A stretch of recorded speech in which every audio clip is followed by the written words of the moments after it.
Hello, everyone, and welcome to Blogging Theology. Today, I'm delighted, actually, to talk to Dr. Mark Sedgwick. You're most welcome, sir. Very good to be here. Thank you. Now, Mark Sedgwick has taught history at the American University in Cairo for something like 20 years, I understand. Then he moved to Denmark, where he is Professor of Arab and Islamic Studies at Aarhus University in Denmark. Forgive me my pronunciation of your university.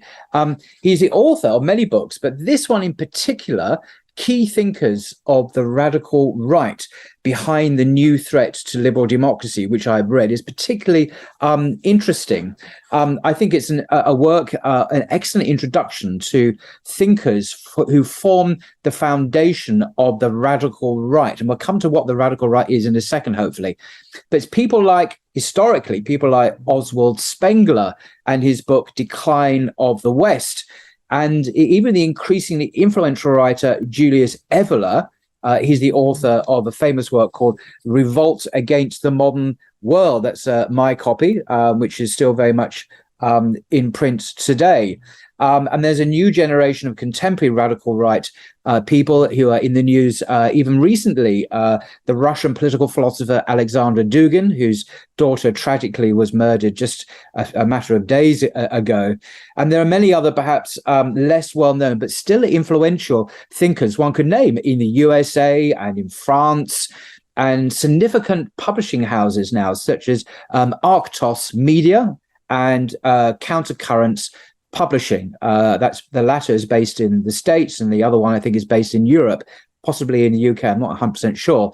But just by way of introduction, I just want to read just a couple of paragraphs, if I may, from Mark's introduction to this book. It's a collection of essays written by some of the most distinguished experts on political theory associated with the right. And in his introduction, Mark writes the following, quote, "The radical right was once generally imagined in terms of skinheads and tattoo parlors and hooligans. While all of these do play a role, there is much more to the contemporary radical right than this. There is also an intellectual radical right, little known to most, but increasingly important. The central purpose of his book, Key Thinkers of the Radical Right, is to explore it. Now, the existence of an intellectual radical right is not a new phenomenon," writes Mark. "Many prominent thinkers from the French Revolution to the Second World War could be put in this category. The horrors of the war and the Nazi camps, however, contributed to a general reaction against the radical right that led to its disappearance from mainstream politics and to its eclipse in intellectual life. For many decades, a new liberal orthodoxy ruled across the West, apparently unchallenged. But since the start of the 21st century, the mainstream has been shifting, and Mark doesn't mention this, but I personally have seen this in France, particularly.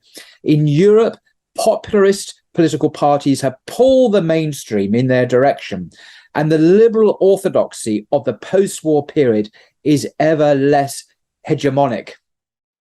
Well, could you give us a definition of what constitutes radical right thinking, please? Yeah, I mean, I think that we can imagine two rights. We can imagine the sort of mainstream right, which we're all familiar with and has been around for a long time and is part of mainstream politics. In the UK, the Conservative Party, or certainly the classic Conservative Party. There's some interesting changes there recently. Yeah. And these are guys who are working within the system, who are basically happy with the system, although they may take positions against the mainstream left. That's the mainstream right. Now, then we have something which is beyond this, and some people call it the far right or the extreme right. I prefer radical right because the point that I'm focusing on there is that they are questioning the roots of the whole system. Right. Instead of going back to an older distinction was made, they don't just want to adjust bits of the system. They want to replace it as a whole. They want to go to the root, what they see as the root of the problem. So they're quite revolutionary in one way. They're not. You think of the right being very conservative, but you're saying it's not like the mainstream conservative. These people are radical. They want. It's like in the 1930s, the revolutionary conservatives, as they were called. Associated people like Evola, for example, another seminal figure. That they want to overturn the social order. Yes, I mean, of course, revolutionary can mean two things. I mean, one of them is that you're active as a revolutionary and you're wandering around the place with bombs in a cloak or something like that. And most of these people are thinkers more than activists, although occasionally they go sideways. But certainly their approach is indeed revolutionary.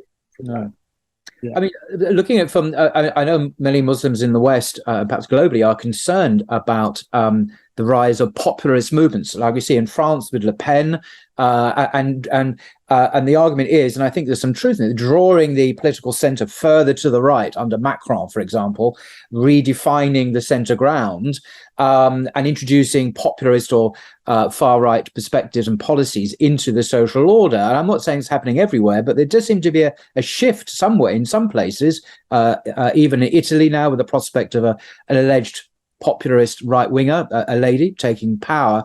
But it just strikes me that not all radical right thinkers are toxic for Muslims. I'm thinking, for example, I mentioned already this famous thinker Julius Evola, who died in the 1970s, and this is his most famous book. He's also written another one, almost as famous, "Ride the Tiger: A Survival Manual for Aristocrats of the Soul." He's very influential on the radical right since the Second World War, and yet reading his work, I don't get any sense of animosity or hatred towards Muslims at all, or Islam, or that sometimes on the contrary.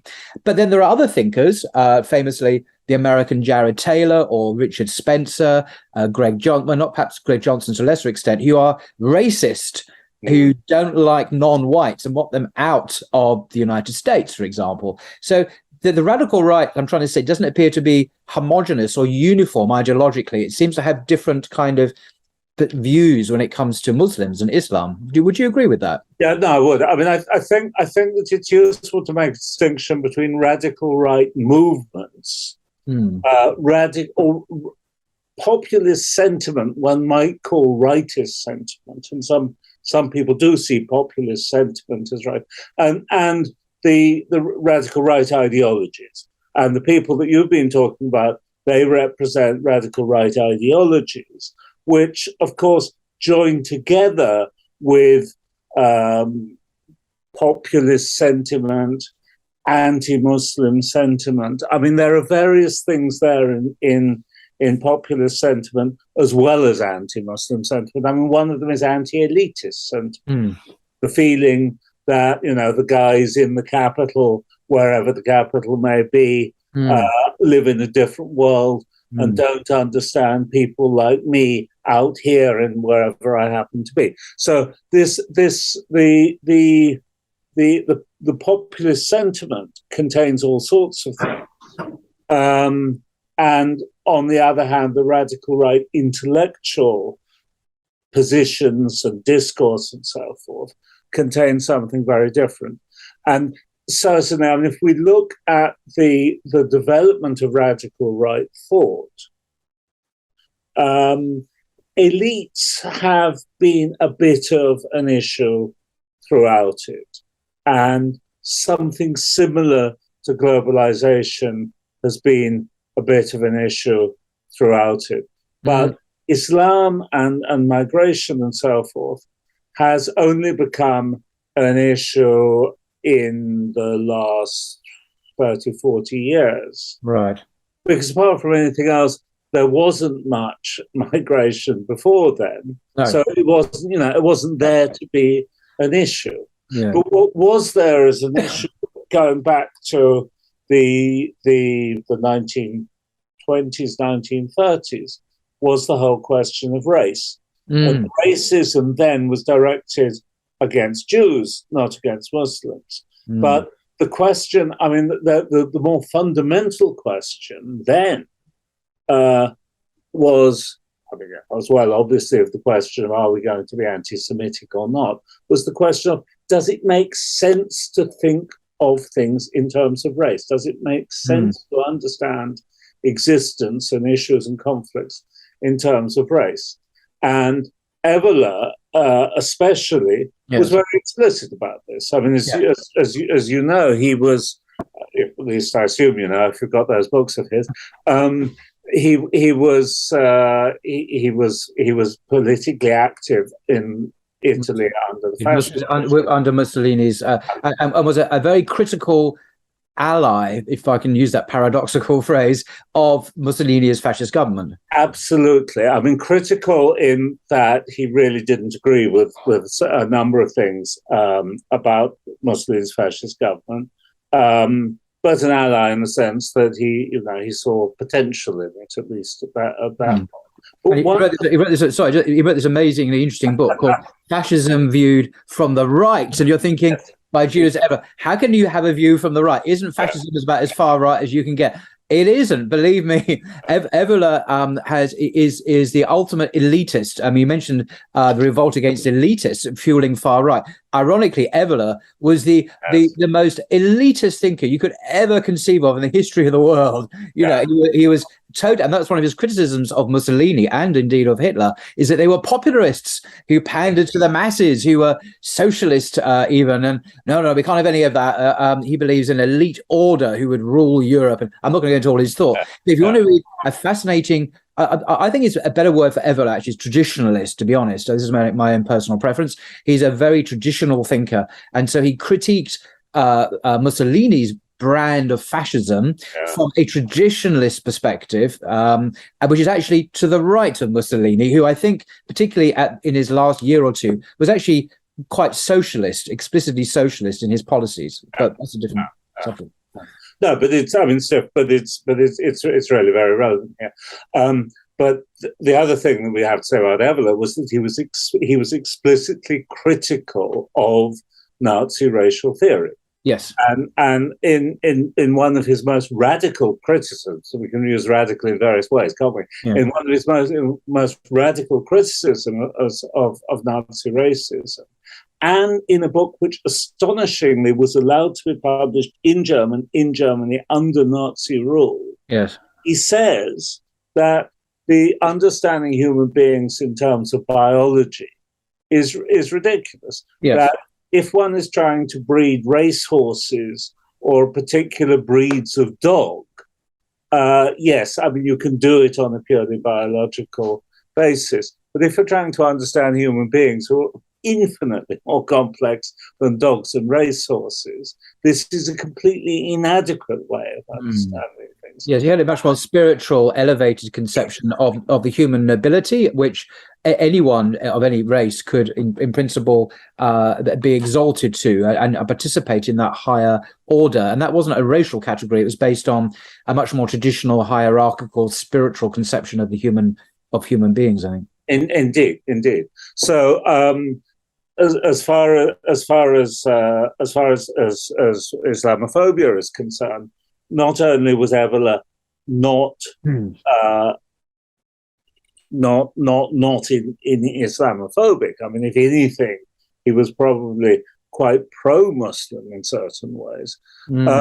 But he disagreed with the whole idea of understanding human society and human history in terms of race. Now, of course, Islam isn't a race, it's a religion, we know that, but I'm not sure that all the populist sentiment really understand that Islam is a religion, not a race. And, one can see, not at the intellectual end that we're talking about, but at the sort of street level end, one can certainly see there is a certain amount of racism, sort of primitive instinctual racism, one might call it, mixed up in anti-Islamic movements. But what then happens is that we get the phenomenon of migration, we get the presence of Islam in Europe, and it becomes of Muslims in Europe, and the whole thing becomes an issue. And when this happens, a later generation of radical right thinkers pick up on this and develop views on this. Now, I mean, what I see myself as being essential to almost all of this radical right thought is a critique of modernity. Now, this, of course, is actually a critique primarily of Western modernity. Yes. And Islam is not necessarily in agreement with every tenet of Western modernity. Not quite, no. Not quite. We were saying passing.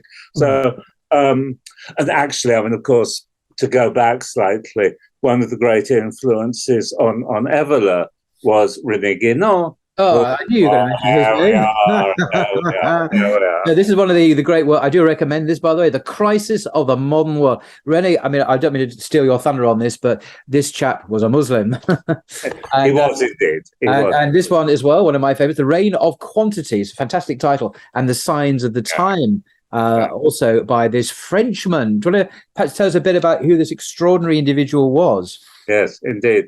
And I mean, his starting position was critique of modernity and critique of secularism, which was connected with his early readings, not in Islam, but in Vedanta and the Hindu tradition and so forth. But the conclusion to which he came and the position in which he ended was Islam, but specifically Sufism within Islam. Yes, very much so. Importance of that particular pair. And he ended up in Egypt, in Cairo. He ended up where you were. Absolutely. That may have something to do with the fact that I got interested in him all those years ago. That we were, that it was, my city then was also his city, and I could therefore recognize some of the things that he experienced, I think. But anyhow, to go back towards the present, once we get Islam in Europe, Muslims in Europe, and it becomes an issue, people who are coming from this anti-modernist tradition, which also is a sort of, they often criticize egalitarianism. Yes. Now, not so much because they think that you should discriminate against people. No. They're not in favor of discrimination. No. What they reject is the idea that human beings actually are identical. The human beings are identical, could be identical, should be identical. Yes. So in some ways, this then turns into a celebration of a certain sort of right to difference. Yes. And from that perspective, some of them later on take issue with the idea that a Muslim and a non-Muslim are identical. Now, of course, many Muslims would also take issue with the idea that a Muslim and a non-Muslim are identical. Well, the Quran does. It talks about the believers and the non-believers are not being equal. Good is not equal to evil as well. Not that they're good and evil, believers and unbelievers. I mean, metaphysically, good and evil are not equal. Are not the same. They're not the same. And so there's a built-in difference and distinction and discrimination in traditional sense between different kinds of value, different kinds of hierarchy in the world. It's part of the order that God has ordained. Yeah, exactly. So this is what the difference leads to distinction, and distinction, as you say, can lead to discrimination in another sense of the word. One wants to discriminate between good and evil. But this is actually quite important. That for the intellectuals, and the guy in the street, I don't know. That's another, that's for sociologists. I'm not a sociologist. That's another issue. But for these intellectuals, one of the earliest ones to take on board this issue of Islam, what do we do with Islam and immigration and so forth, was a Frenchman again, Alain de Benoit. And Benoit took the position that because of the right for difference, it's ridiculous to pretend that an Algerian Muslim and a French post-Christian, Benoit himself wasn't Christian. He was a pagan. He was a pagan or a near pagan. I mean, he called himself a pagan. We're not being rude about him. He was identified as a pagan. I mean, that's what he said. He even wrote a book about it. Yeah. To as far as he's concerned, he as a French pagan and so as an Algerian Muslim were different, were following different paths, and should be allowed to follow their different paths. That he wasn't saying that his path was particularly similar or particularly superior. I beg your pardon. He wasn't saying that his path was particularly superior to anybody else's path. Although actually, if you read his book on paganism, he seems to think paganism is superior to monotheistic religions. But that wasn't the central point. The central point was that he should be allowed to get on with being a French pagan. And this guy should be allowed to get on with being an Algerian Muslim. And they shouldn't have to become the same thing. They shouldn't be homogenized in the name of some unrealistic ideal of equality to merge and lose their own original separate identity. Now, I mean, this is an argument that one could see some merit in, because actually, if you take, I mean, it depends which Algerian origin Muslim you're talking to, but many Algerian Muslims would like to retain their own religion and their own culture of origin. I mean, they don't necessarily want to be told to do this, but there is a good point. Well, maybe in the French context, which is rather unique, I think there's a certain, arguably, I mean, I'm not French, so I'm inevitably going to be critical to some extent, the aggravating factor of laïcité, this is kind of militant secularism, which, the French government, French state refuses to acknowledge any religious differentiation in its public policy. Everyone is a citizen. We're all atomized, secularized individual citizens of the French state. So none of the considerations that you have mentioned come into play in social policy as a matter of principle, that they are blanched out. You kind of whitewash everything into this kind of bland, this is my own reading, rightly or wrongly, this kind of bland secular uniformity called the French identity, whatever that may be. And so this emphasis on the pagan on the one hand and the Algerian Muslim is quite refreshing from that point of view, because you're acknowledging identity publicly of the difference. But the French state doesn't do that on principle today. And maybe that's an aggravating factor, because people want to express their identity socially. They want to have some kind of communal, collective expression of their religious identity, which is explicitly denied them in my reading of the French secular system. Benoit's problem isn't directly with that, but he certainly has a problem with the dominance of the state, right? And he certainly has a problem with this idea of atomized individuals.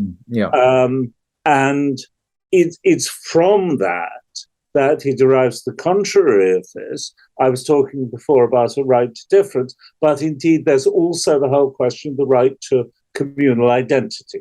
And the communal identity should not have to be the same as the national identity. Yes. And this is, this for many people is one of the issues of modernity, that each state, each nation state creates a particular acceptable national identity. And that's what's taught in schools, and that's what's acceptable, and that's what's encouraged, and that's what's good.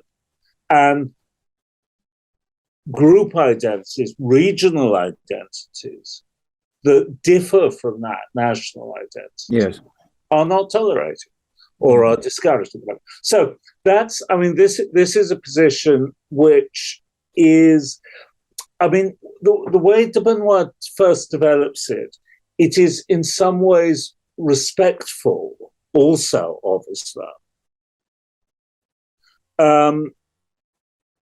But, you know, of course, this then turns,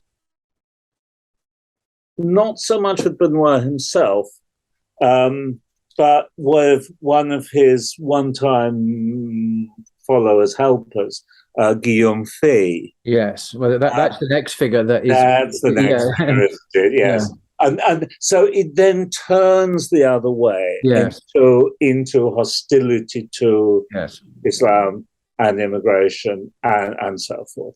And with Guillaume Fay and also Dominique Venat, we see this idea which is, as I say, at least potentially respectful of Islam and of Muslims and of Muslims' right to difference and separate existence and so forth, turns into hostility.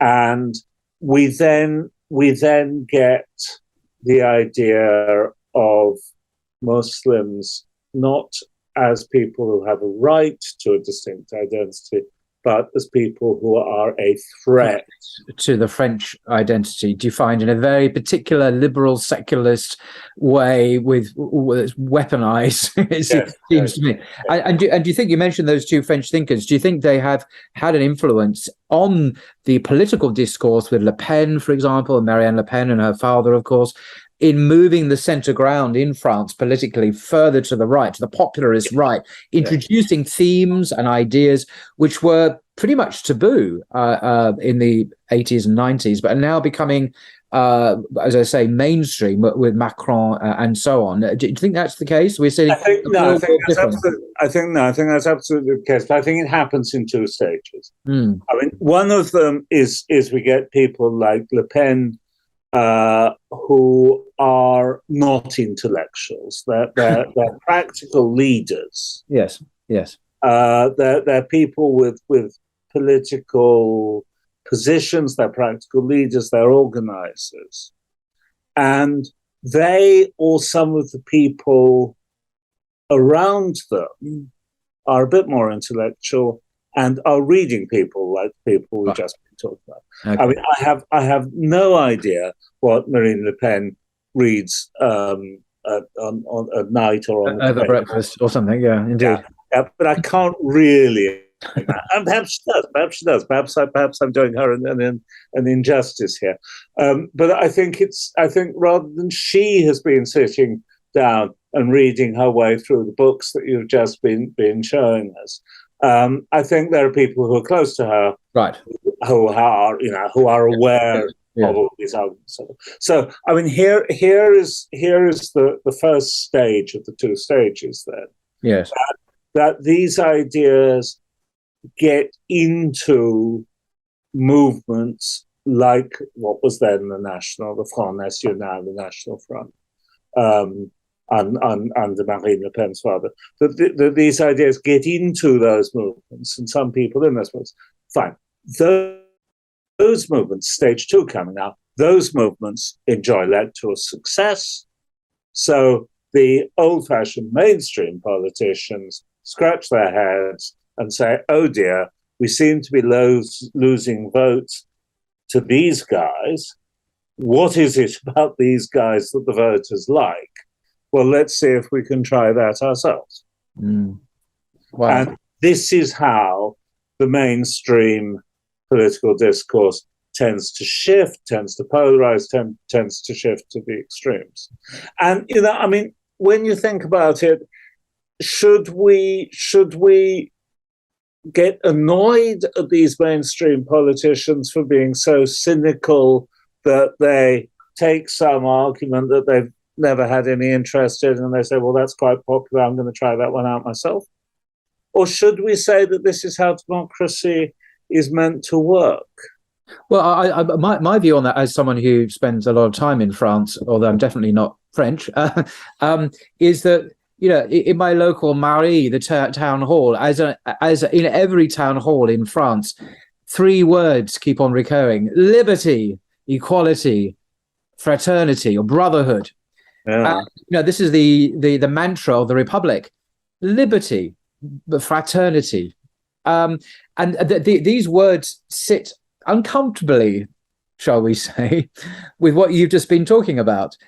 How can you preach the brotherhood of man, freedom, liberty, and at the same time preach, the popularist right message? The two are not, I would argue, they don't sit comfortably together. So it's that inconsistency and this bifurcation of the French identity into a more insular, militant, secularist, liberal dimension, over against now the other, which is defined almost exclusively now in terms of Muslims, that I find worrying. This is not even true to their own status of ideals. I'm trying to say the ideal of the French Republic from the French Revolution. These are the French Revolution slogans, of course, seems to be creaking under the strain of the influence of these thinkers. So it seems to me, anyway. I mean, of course, there is a certain potential contradiction in that slogan right from the beginning, because liberty. Let's leave out equality for a second. Liberty and fraternity are sometimes in tension with each other. You are my brother. Am I free to be selfish and not give you something you need? So fraternity sometimes reduces liberty, and liberty sometimes produces fraternity.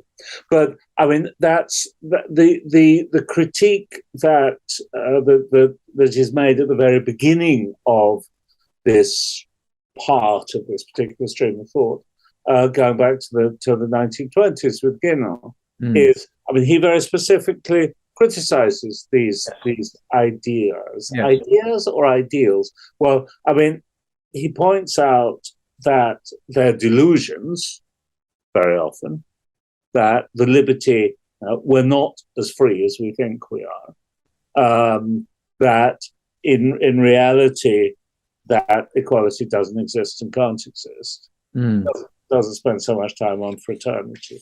But he also contrasts these modern values or modern illusions with what he says are traditional values. Exactly.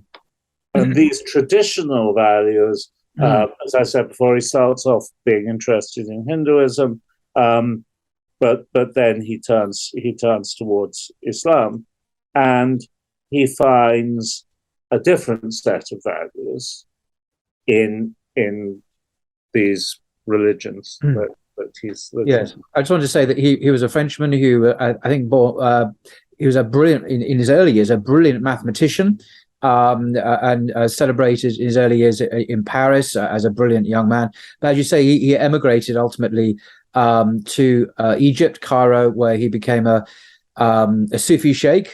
He became a very reclusive but highly regarded figure, and many people came to visit him. Whether or not they got to see him is another matter. But he was certainly seminal, highly influential in subsequent, not just in Islamic thinking, particularly perennialist philosophy, traditionalist Muslim thinking, associated with people like Titus Burckhardt and Guy Eaton here in England, and a number of others. So his influence is still felt today, but more in intellectual circles, I think, than in popular circles. But you mentioned the idea of tolerating difference and the sameness. Of course, what one person who is well known for writing on these issues, I think, is another thinker of the so-called radical right, Alexander Dugin, who wrote, of course, his famous book is The Fourth Political Theory, but this is his most recent one, or one of his most recent ones, The Theory of a Multipolar World.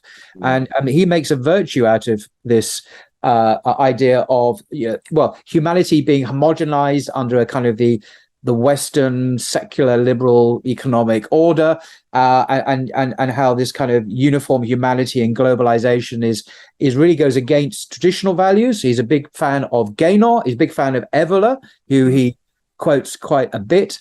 And he's in favor of multipolar, different civilizational centers of gravity. That's kind of my way of putting it.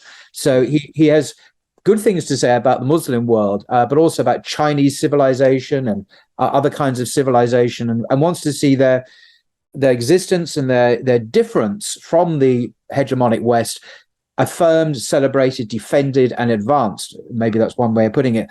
But this is a big but. I mean, there's a reason. I mean, all that sounds all very nice, but why is he a thinker on the radical right? Because there's more to him than just let's celebrate Vive la différence. It's almost like a French slogan. He doesn't mean that, does he? He means something else. He's very, very virulently, I think, anti-Western and very pro-Putin, as we see in recent events in Ukraine. He's come out as a staunch defender of the invasion of Ukraine. But I don't want to.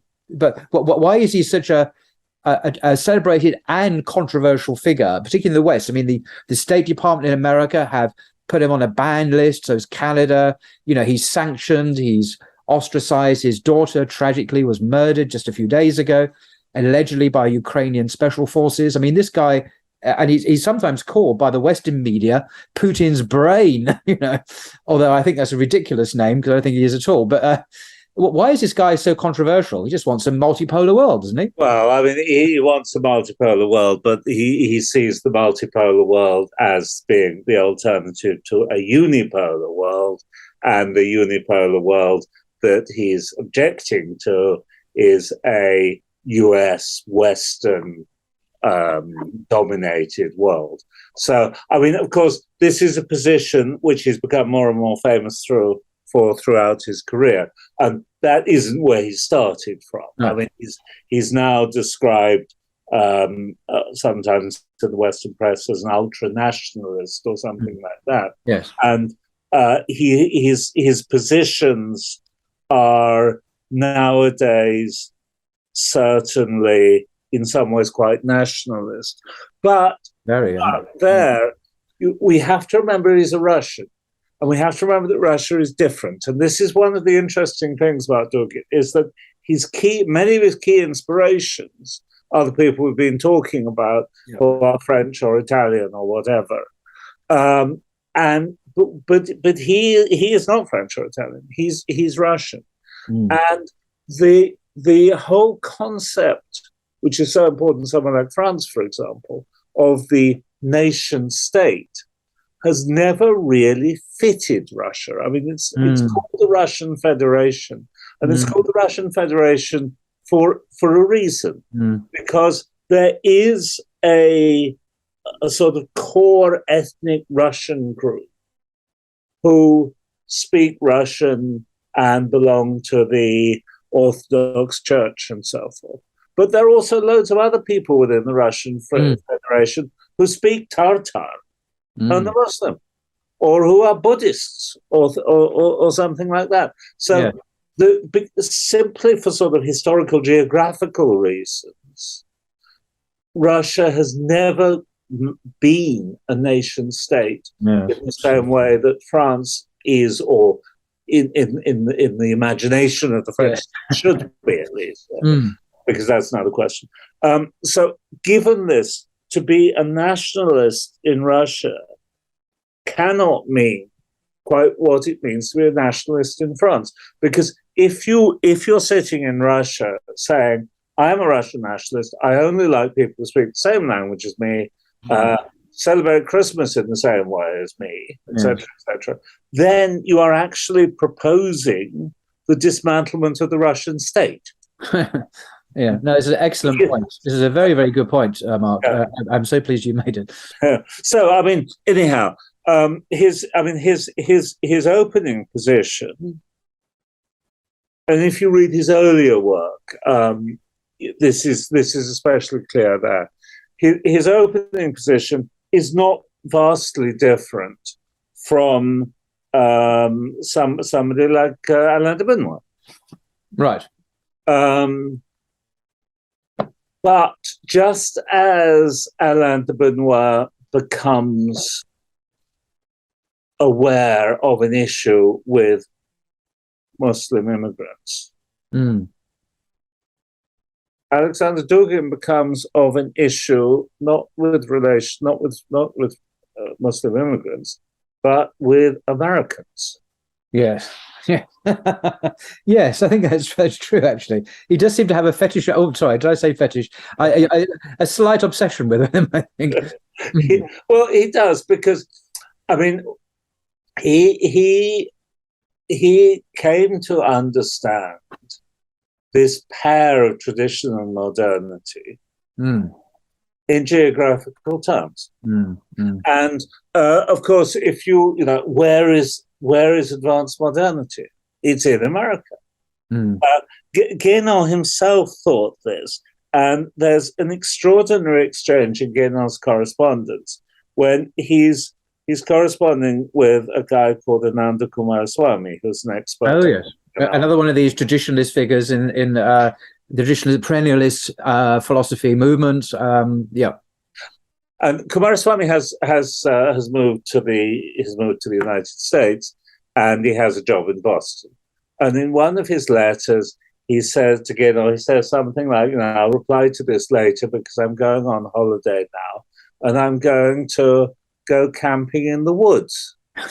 And Guénon writes back and says, what do you mean? You have woods in America? I thought the entire place was industrialized. Oh dear, that's embarrassing. So I mean, and Coomaraswamy says, I'll send you a photograph. So Guénon never went anywhere near the United States. Clearly. There's some amazing natural scenery in the United States. There is. Some of the most beautiful in the world. There is, indeed. But actually, I mean, I think that if as a European or a Russian thinker, one wants to keep a nice, clear symbol of something, it's best never to go to the United States, because then you can have an imagined United States. It's much simpler. Simple stereotypes are much better to have, because you negotiate reality much more cleanly. Complexity, nuance is the enemy of this. We can't have this nuance and complexity. Grief, no. Now, anyhow, so I mean, Dugin, who has actually been in the United States, but I'd never discovered what he thought about it. Whether he went to the woods or not, he takes America as the representative of modernity and all the evils of modernity, and he takes Russia as the representative tradition and all the things that modernity is trying to destroy. So, what for all these other thinkers had been a contest between two different ways of arranging society, or two different ways of thinking, or two different approaches to religion, and things like that. He turns this into something geographical. Right. And that is the big turn in his thinking. And that's what then gets him going on about the unipolar world and so forth. Yes. And that's what then gets him interested in the political, the geographical contest between Russia and the United States. And that's what gets him interested in the Ukraine. And his followers have been anti the idea of Ukrainian independent nationalism for 20 years. Really? Yeah. I mean, they were some of the first people to object to this growing separate Ukrainian identity and Ukrainian nationalism. Mm-hmm. And then when you add to that the connection, the support that the Ukraine is getting from, or has been for some time getting from the West, that produces a particular position on Ukraine, which just happens to coincide with Putin's position. Yes. I mean, he's got to it by a completely different route. Yes. But they've come to the same conclusion. And hence the Western media's cartoonish attempt to brand him as Putin's brain. I mean, I noticed this ridiculous phrase being used in the Times newspaper, recently, well, and expect a little bit more sophistication. But he's not Putin's brain, as far as I can see. He has no official ties to the Kremlin at all. If you try and look at his biography on Wikipedia, he doesn't have any official capacity. He may be read in elite circles in Russia, but it's hard to determine the extent of his influence and acceptance. But his influence on the Russian government is very much disputed and arguably marginal at best. But I'm no expert. No, I mean, I think that. I mean, I think that's absolutely right. I mean, the one thing that one can say about his connection with the Russian government is that the prominence that he's enjoyed in the Russian media in recent years indicates that the Russian government does not disagree with him. Right. I like that. Yes, I like that. Yes, nicely put. Yeah. Yes, and he's not in prison. Obviously, if you had been a critique of the system, he might not have a voice at all. Or he just wouldn't have access to primetime TV. Yes, so there's an implicit indirect nod without necessarily official positioning in the government machinery. A sort of endorsement. Interesting, but but they come. I mean, as I say, he and Putin come to very similar conclusions, but wildly different routes. Yes, I mean, here we should perhaps mention the question of the approach that he takes towards Islam and Muslims and so on. Yes, so I mentioned because he's well known. He's not shy about going to Iran, for example, and having high-profile meetings with Shia theologians and philosophers and thinkers who are very openly welcome him and affirm his anti-American, anti-liberal, anti-modernist perspectives. So there is certainly a marriage of convenience between Iran and Putin, and Freudian slip there, Dugin, which is remarkable, I think. And I mean, Iran and then also Turkey. Yes. He spends a bit of time in Turkey and has admirers there as well. The logic here, I mean, I think we've got logic working at two levels. I very much doubt that the Iranians who welcome him have read his work. I don't think it's translated. But what I'm sure they like is his anti-modern, pro-tradition, anti-American. Because, I mean, that's their position, isn't it? Yes. As well, right? So once again, they've come to fairly similar conclusions by different routes. But I mean, in terms of his theories, his theoretical understanding of things, this makes sense from two perspectives. We have tradition is Russia, but it's not just Russia. Tradition is all the peoples of the Russian Federation, including Muslims, including Jews, including Buddhists, and of the area around that. So not only the former Soviet Union,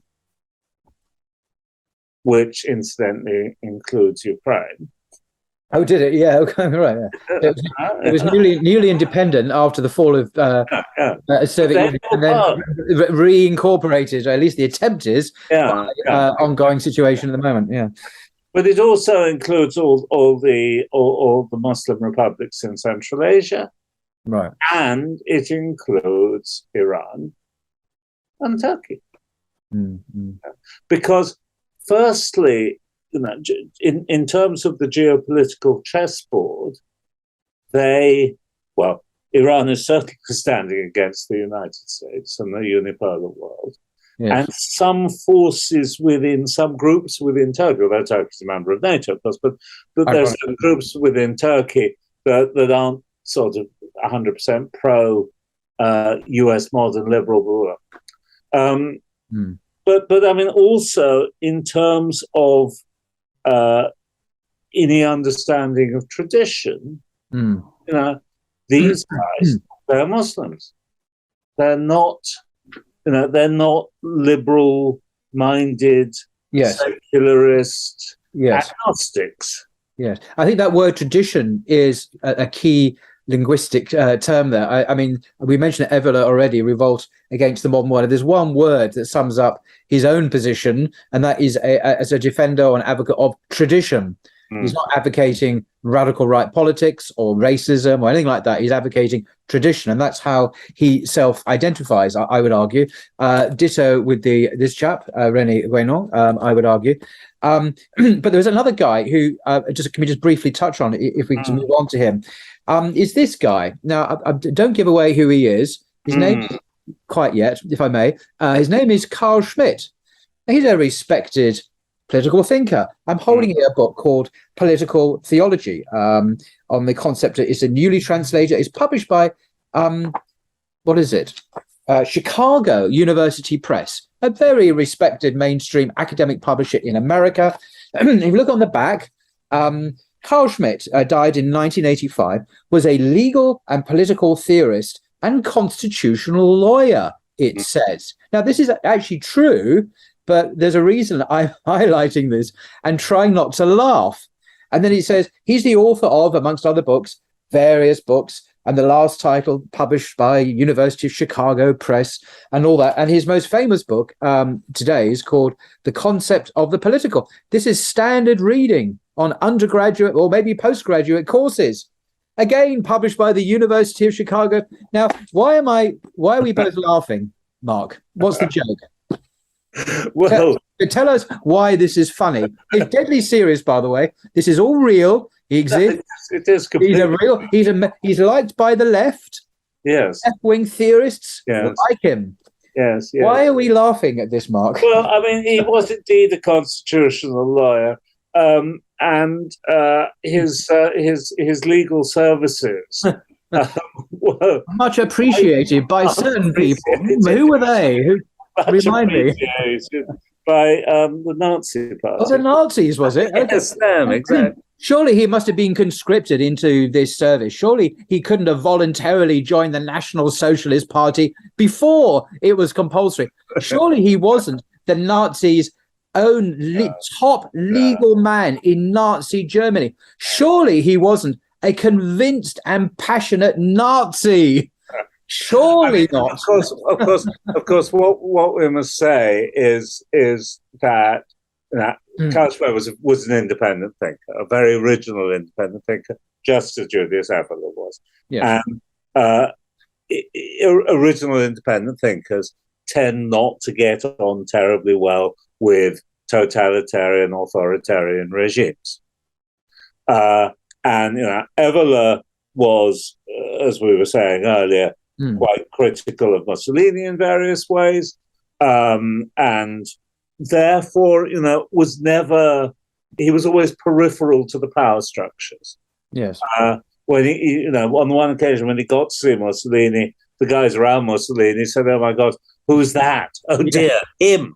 Although that magician, they say, isn't it, that magician, they dismissed him as some kind of weird fantasist. Mussolini, But anyway, back to Carl Schmitt.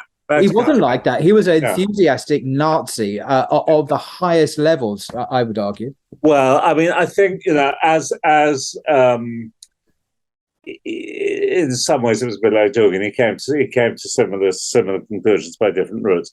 And I mean, he had a more influential position in the Nazi hierarchy at the beginning than at the end. And this is one of the reasons, actually, why he can be unapologetically published by the University of Chicago Press, because towards the end of Nazi Germany, he wasn't in a central position, which meant that he wasn't in a central position because he didn't actually agree with all the positions that the Nazis were taking. And he was we must say in his defense, if there is a defense of him, that he was a Roman Catholic. I mean, he was a man of faith. I don't mean like Hitler was a Roman Catholic, which he was, baptized anyway, who showed no evidence of any Catholic faith whatsoever. That is like, Schmitt actually did believe, he was a believing Catholic. And this book on political theology is actually very interesting. He takes theology seriously, unlike Hitler, of course. And so he wasn't quite like a card-carrying Nazi in that regard. Yeah.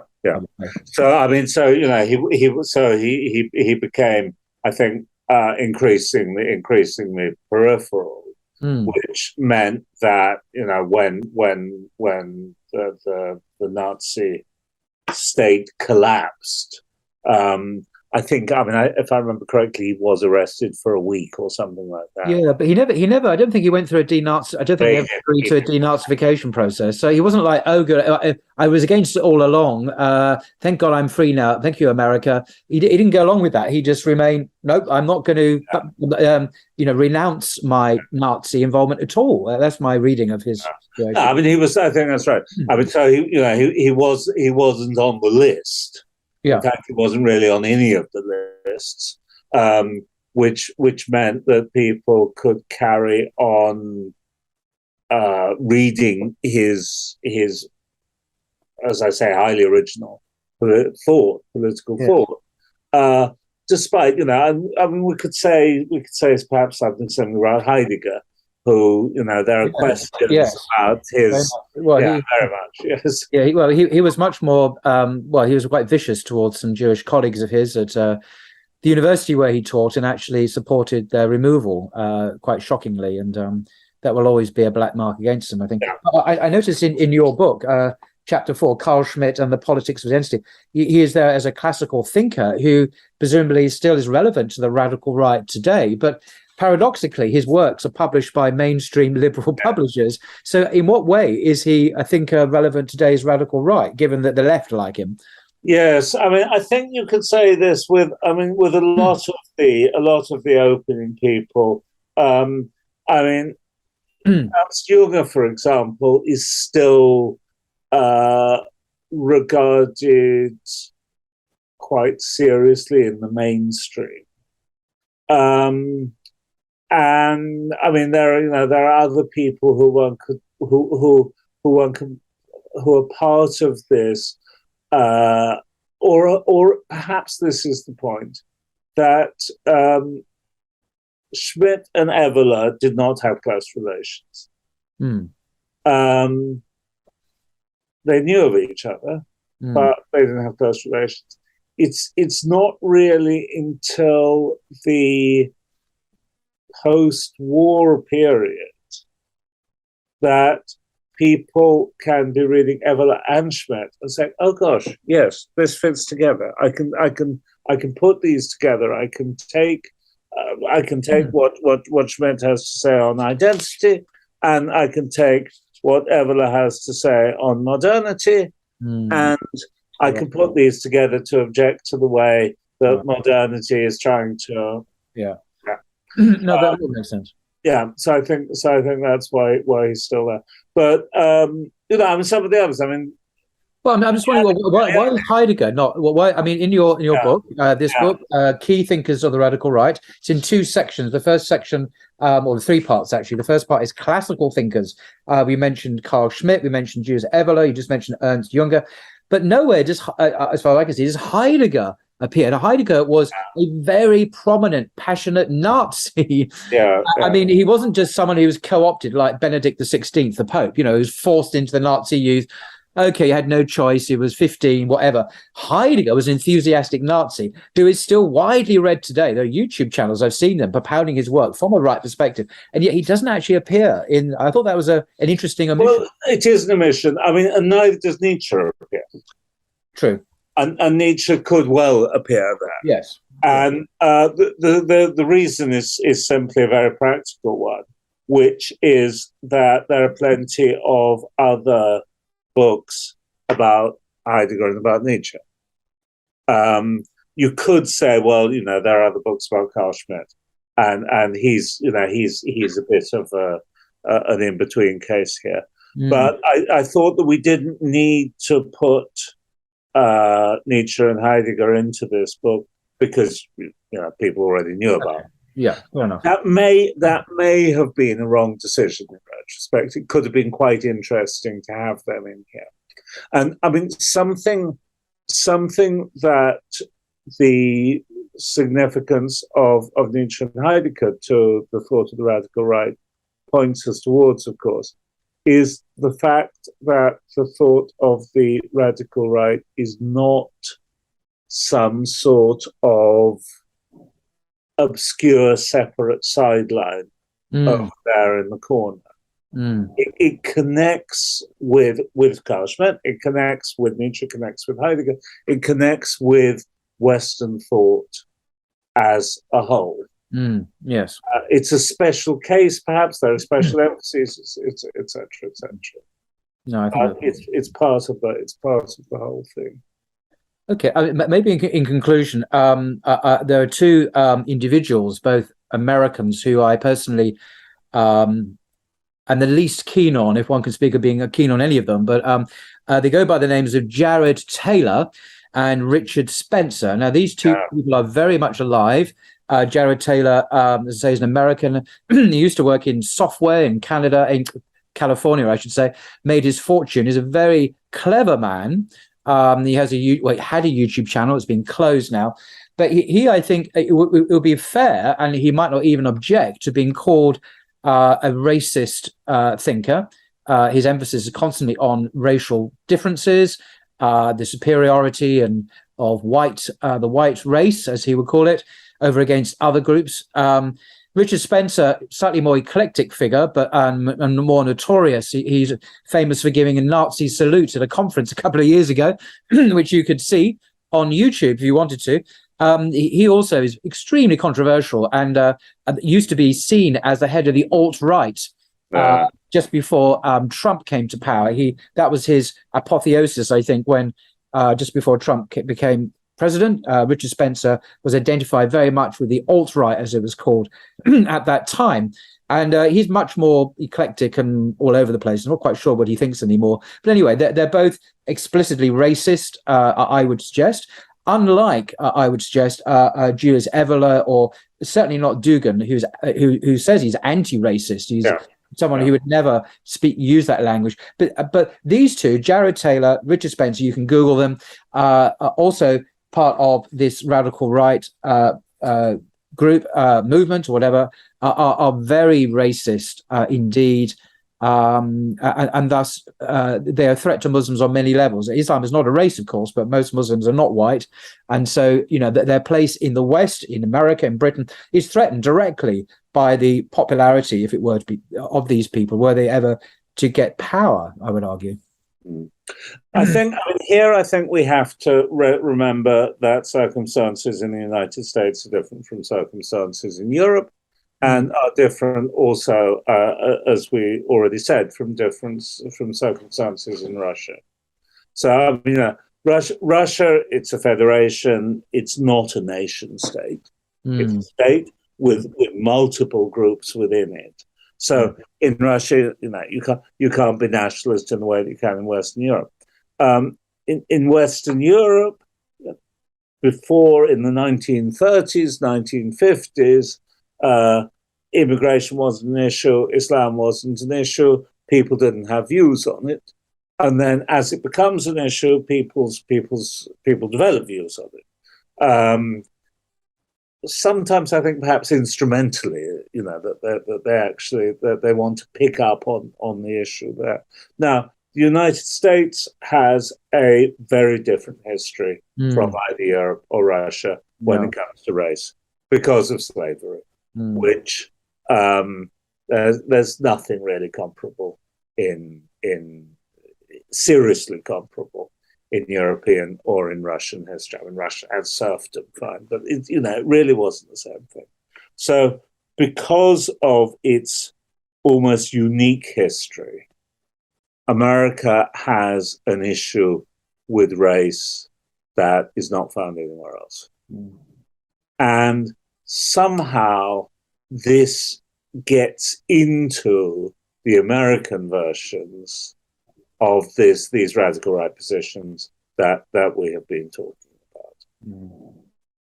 And I mean, yeah, as you say, most Muslims are not white, and this white supremacism is therefore a threat to all non-white populations everywhere, Muslim or non-Muslim.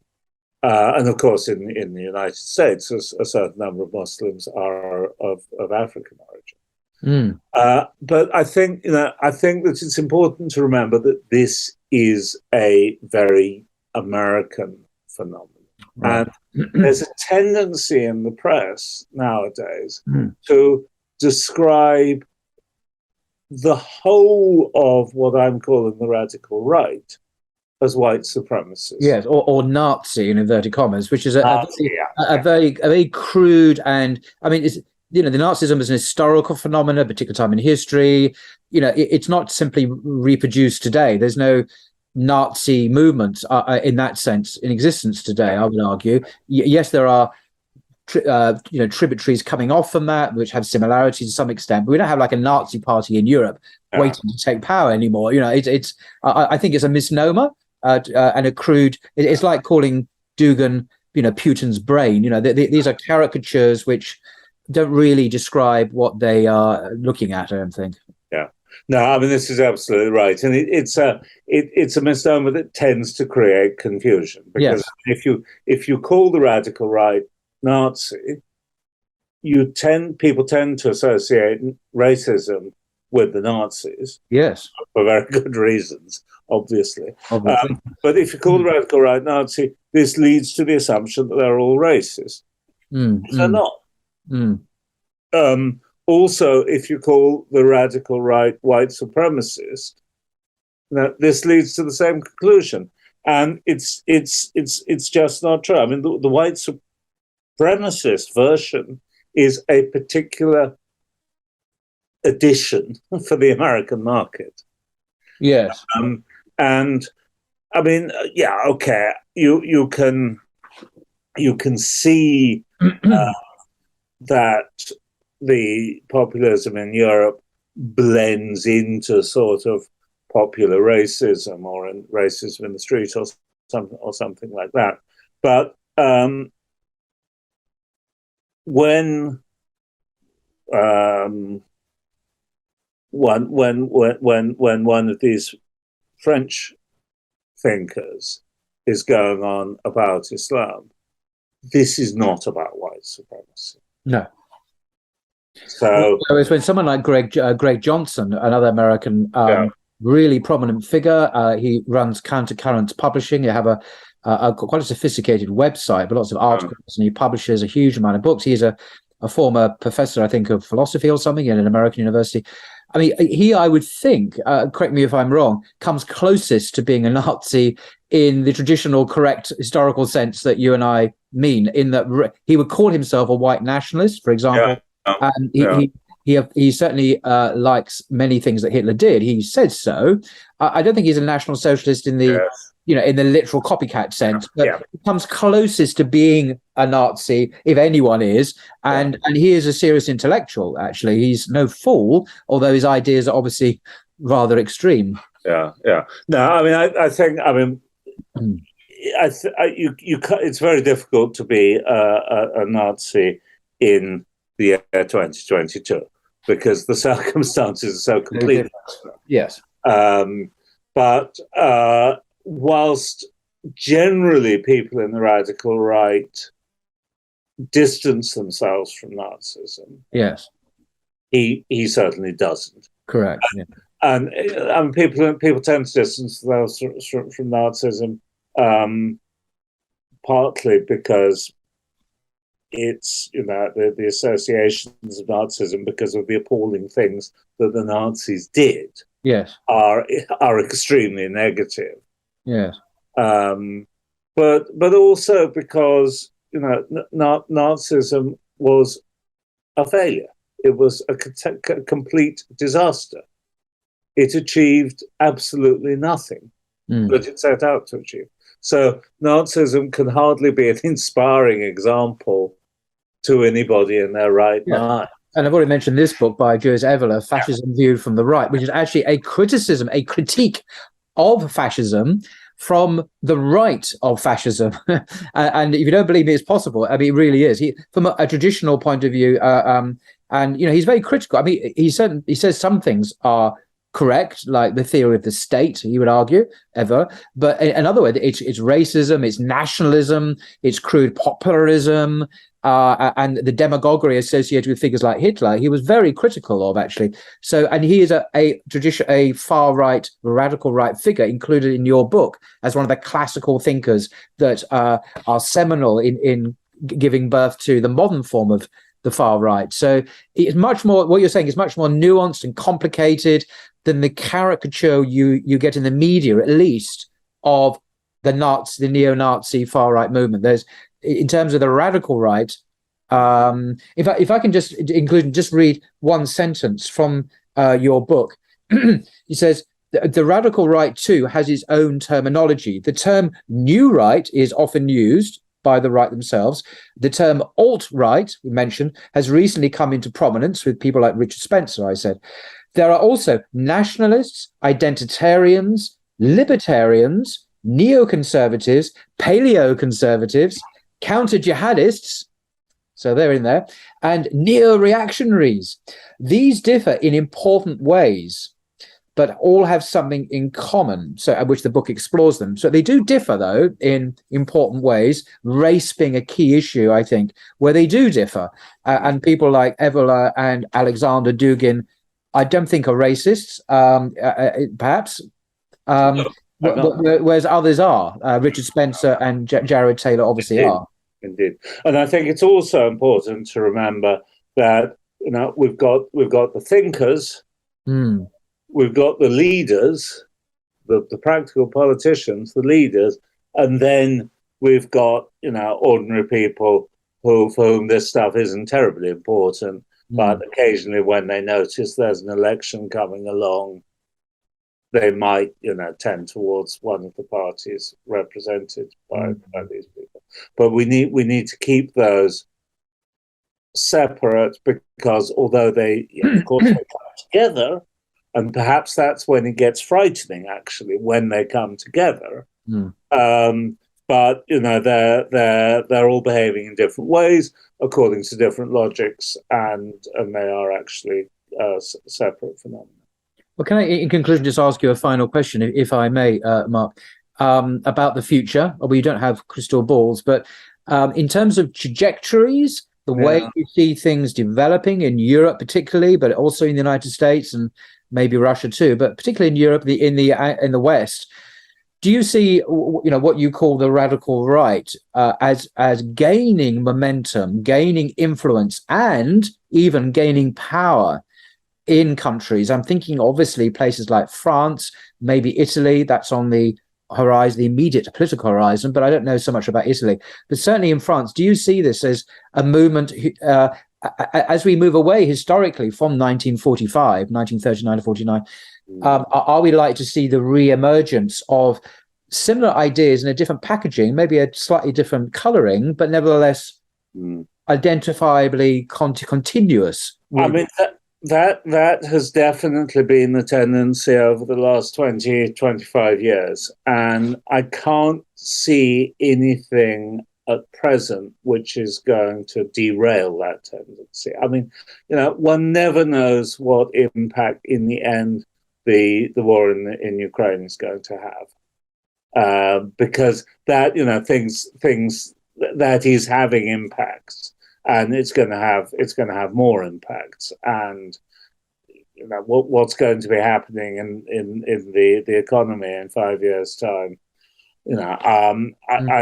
Nobody knows, but it might be something dramatic enough to start pushing things in a new direction. But the direction that things have been moving in the last 20, 25 years across Europe, also in the United States, is in a different way in the United States, is very clear and is in this direction. So yes, I would expect these guys and this approach to thought to become ever more important. Was a very sobering thought, very sobering indeed. And if viewers do want to understand the nuances, complexities, and the substance of radical right thought, I actually don't know of a better volume than this. Not that I'm some kind of expert on this literature, but I've not come across one anyway. Key Thinkers of the Radical Right, Behind the Threats to Liberal Democracy, edited by Mark Sedgwick. It's got many prestigious scholars from Yale and so writing in this volume. And all of the thinkers we have mentioned today are featured in here, with the exception of Heidegger and Nietzsche, who perhaps may reappear in future editions. Anyway, I'm only joking.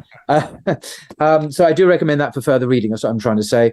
It's actually very readable, and there's an excellent introduction by Mark to the volume, which gives a general survey of the thought itself. So thank you very much, Professor Mark Sedgwick, for your very valuable time, your expertise, your lucidity, and the way you've gamely taken on board the questions I've thrown at you. So thank you very much indeed.